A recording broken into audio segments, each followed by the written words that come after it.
नमस्कार, सलाम, सत श्री अकाल, जय भीम।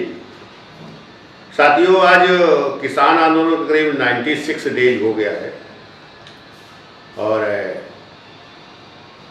कोई बातचीत ठीक से ऐसी नहीं हो रही है कि जिससे ये समझौता हो और किसान आंदोलन ख़त्म हो और देश को एक नई ऊर्जा मिले।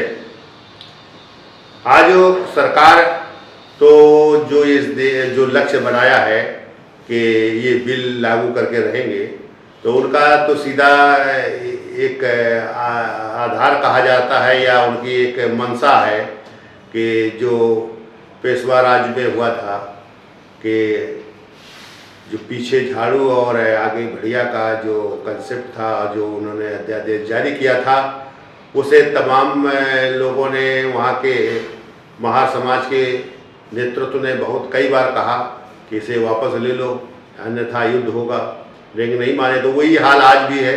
आज भी किसान जो आंदोलन है, जो किसान नेतृत्व है, जो इस देश का नेतृत्व एक साथ हो गया है और वो बार बार कह रहा है कि इसे वापस लो, अन्यथा फिर स्थिति बड़ी खराब होगी। तो वही गृह युद्ध की स्थिति पैदा होने जा रही है। और हम लोग चूँकि राष्ट्रीय भागीदारी आंदोलन हम चला रहे हैं, हम ऐसे समाज से हैं कि जो बाबा साहब का समाज है, जो इस देश का जो दबा कुचला है, जो और इस देश में जो मुस्लिम समाज है, तो ये समाज जो है, जो इस देश के ख़ास तौर से हिस्सेदारी के रूप में है या हिस्सेदारी के रूप में रहना चाहते हैं कि देश सबका है। जो बुद्ध राज में था कि सेकुलरिज्म था, जो उसमें संविधान को जो है एक अलग से जो है लिखा हुआ तो नहीं था, लेकिन एक संविधान का ढांचा मौखिक था, लेकिन लोकतंत्र उसमें माना जाता था, लोकतंत्र को आधार दिया गया था कि प्रतिनिधित्व रहेगा। तो वही उसी तरह से देश चल रहा था।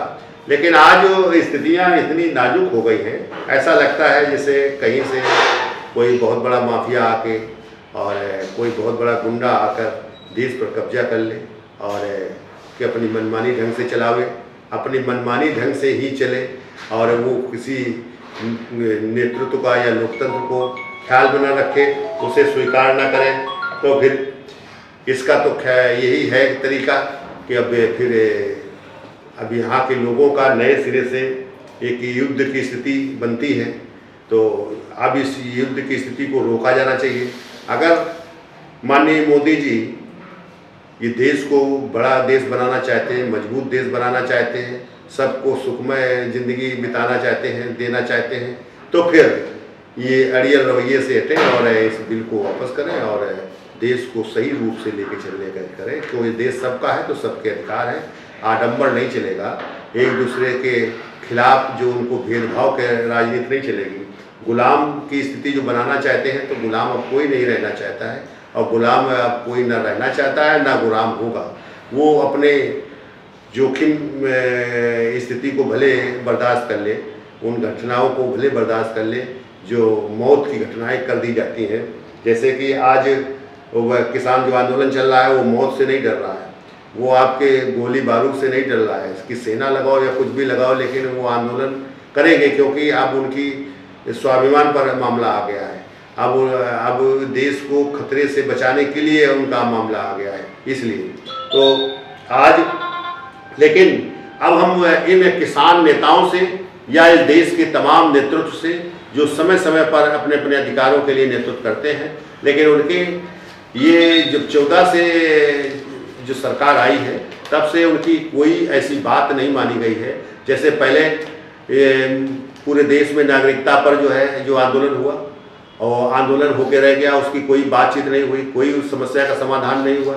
तो तमाम तरह के जो मनरेगा के हैं, जो आशा बहू है, जो इस तरह के रसोईया है, जो संविदा के लोग हैं, ये तमाम लोग जो है संघर्ष का समय समय पर करते हैं, लेकिन किसी की समस्या नहीं मानी जाती है। जैसे विभाग जो बंद हो रहे हैं, अब विद्युत विभाग का आंदोलन का शुरुआत लगातार होती है, जैसे जैसे इनका कुछ उसकी तरफ आता है प्राइवेटीकरण के लिए, तो उसका चलता है।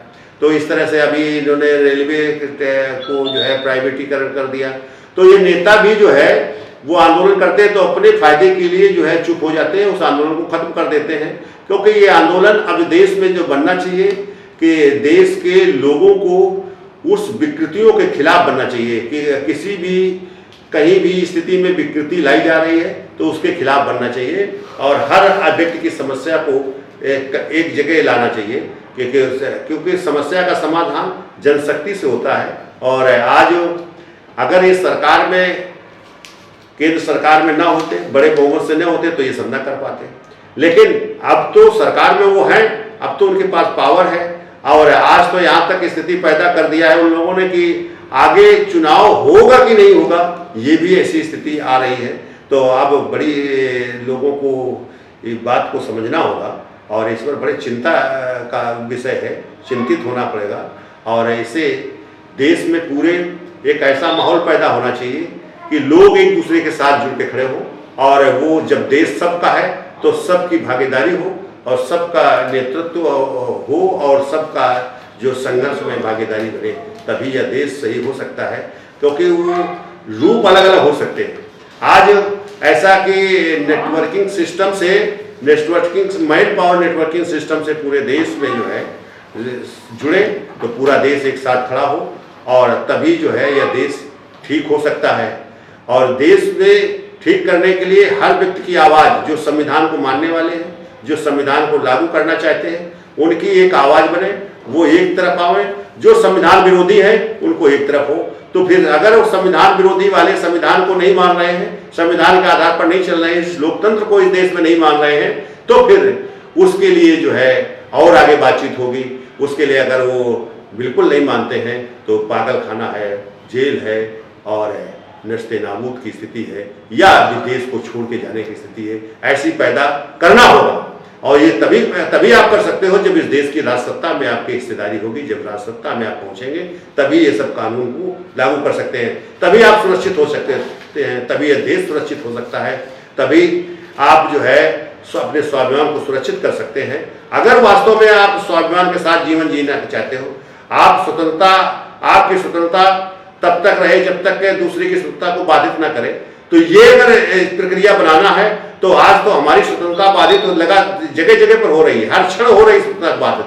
तो लेकिन फिर भी कानून के बल पर ये स्वतंत्रता को बाधित कर रहे हैं। लेकिन हमें फिर से मिलकर कि वो अगर इस देश की सत्ता पर जा सकते हैं तो आपकी बड़ी संख्या है, तो आप क्यों नहीं जा सकते हो? लेकिन आप उस सिस्टम को पालन करना होगा। आप जो बटे हुए हो, हर तमाम पार्टी बनाकर, तमाम संगठन बनाकर अपने अपने आधार पर जो काम कर रहे हैं, तो उन आधारों को मिलाना होगा कि अगर प्रतिनिधित्व चाहते हो इस देश में, अगर भागीदारी चाहते हो या देश सबका बने, अगर ये चाहते हो, अगर इस देश में संघर्ष खत्म हो, ये देश में जो गृह युद्ध की जो स्थिति पैदा हो रही है, इसको अगर नस्तेनाबूद करना चाहते हो, इसको खत्म करना चाहते हो, तो फिर इस देश में आपको एक साथ जुड़कर खड़ा होना पड़ेगा। वही भागीदारी सिद्धांत है, यही राष्ट्रीय भागीदारी आंदोलन है। इस आंदोलन को एक साथ खड़े होकर जिसकी जितनी संख्या है उसके हिसाब से वो नेतृत्व करें, उसके हिसाब से वो आगे बढ़े, तभी जो है चल सकता है। इसमें पारदर्शिता का पूरा प्रकरण रखा गया है, चूंकि ये कंप्यूटराइज सिस्टम से जोड़ा जा रहा है। और इसमें यहाँ देश के लोगों से मेरी अपील है